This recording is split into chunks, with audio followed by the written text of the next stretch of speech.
ইয়াৰ আগত মই ভিডিঅ'টো বনাইছিলোঁ CBSE ক্লাছ 10ৰ কাৰণে দুটা এক্সাম কণ্ডাক্ট কৰিব বুলি এতিয়া আহকচোন আমি দ্বিতীয় ভিডিঅ'টো চাওঁ মই 3 ল্যাঙ্গুৱেজ CBSE 3 ল্যাঙ্গুৱেজ পলিচিৰ ওপৰত 3 ল্যাঙ্গুৱেজ পলিচি মতে ক্লাছ 10ত এপিয়াৰ হোৱা ষ্টুডেণ্টবিলাকে 3টা ল্যাঙ্গুৱেজ তেওঁলোকৰ কাৰণে কম্পালসৰি কৰা হৈছে আৰু এই 3 ল্যাঙ্গুৱেজ পলিচিৰ ওপৰত বিশেষকৈ আমাৰ অসমত একো হোৱা নাই যদিও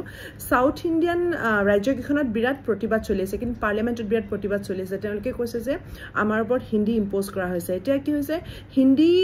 আমি কিন্তু হিন্দী আগৰ পৰা পঢ়ি আছো মানে আমি অসমত কেনেকৈ পঢ়িছিলো মেট্ৰিক দিউতে বা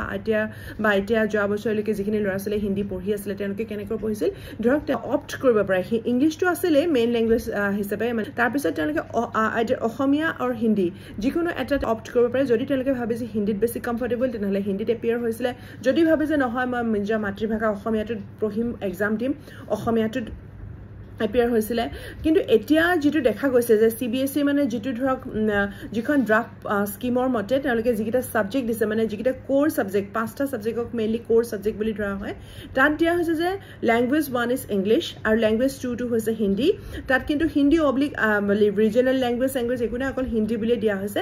and elective 1 is science and elective 2 is mathematics and elective 3 is social science তাৰ পিছত দিছে regional and foreign language group আৰু এই ৰিজনাল এন্ড ফৰেন ল্যাঙ্গুৱেজ গ্ৰুপটো দেখা গৈছে বিভিন্ন ধৰণৰ বেলেগ বেলেগ ৰিজনাল ভাষা কিছুমান যেনে মাৰাঠী তামিল তেলেগু জাপানীজ স্পেনিছ আপোনাৰ জাৰ্মান এবোৰ আছে আৰু মণিপুৰী বড়ো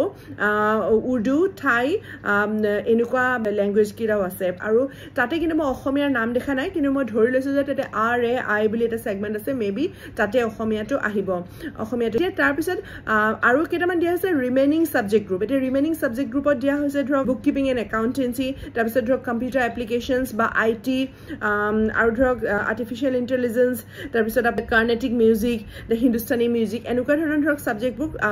ৰিমেইনিং বা ফিজিক্যাল এক্টিভিটি যেটো আছিলে এটুকু ৰিমেইনিং সাবজেক্ট গ্ৰুপ বুলি ধৰা হৈছে কিন্তু ইয়াতে কি হৈছে গুটেকিটা সাবজেক্ট যদিও দিয়া হৈছে মানে হিন্দীৰ লগতে ৰিজনাল ল্যাঙ্গুৱেজৰ গ্ৰুপ এটা যদিও দিয়া হৈছে কিন্তু কথাটো কি হৈছে CBSE যিখন ড্ৰাফট পলিচি তাত এটা পইণ্টত লিখা হৈছে যে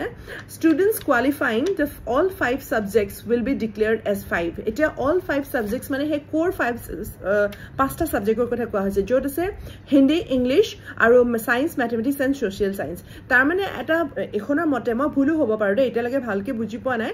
এখনৰ মতে এনেকুৱা নেকি যে হিন্দীটো আৰু ইংলিশটো পঢ়িলে কোৰ সাবজেক্ট হিচাপে পঢ়িলে হৈ যাব আৰু ৰিজনাল ল্যাঙ্গুৱেজ যেটো আমাৰ অসমীয়া হক বা কিবা কিবি বেলেগ ল্যাঙ্গুৱেজ আছে হেতু জাস্ট অপচনেল হৈ গল নে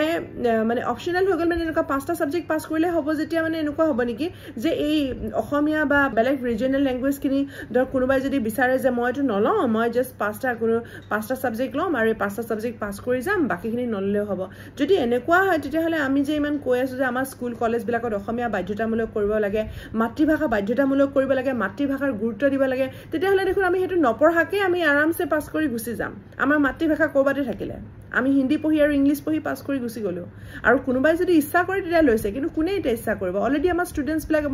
অলৰেডি ইমান বাৰ্ডেন লৈ আছে তেওঁলোকে তাৰ পিছত আকৌ 3টা ল্যাঙ্গুৱেজৰ বাৰ্ডেনটো কি হ'ব কোনোবাই যদি ভাবে মই 5টা সাবজেক্টত ভালকৈ পাস নকৰিব পাৰো বাকি সাবজেক্ট কিটা 5টা সাবজেক্টৰ যদি কোৰ সাবজেক্টত মই কেনেবাকে এটাত যদি মই বেয়া কৰো কম মাৰ্কস পাওঁ মেবি দা অপচনেল সাবজেক্ট মেবি দা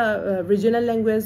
সাবজেক্টটো হয়তো মোক বচাই দিব পাৰে সো ইন দ্যাট কেস হয়তো এটা ষ্টুডেন্টে ল'ব পাৰে বাট এনে হয়তো নল'ব পাৰে সো লেটস সি কি হয় এতিয়ালৈকে এখন ড্ৰাফট প্ৰপ'জাল বুলি কৈছে কি ফাইনালাইজ হৈছে এটো কি নাই হোৱা এতিয়ালৈ ক্লিয়াৰ হোৱা নাই কিন্তু যেটো এখিনিত বুজিছো এনেকুৱা লাগিছে যেন ৰিজনাল ল্যাঙ্গুৱেজটো নপঢ়িলেও হ'ব আচলতে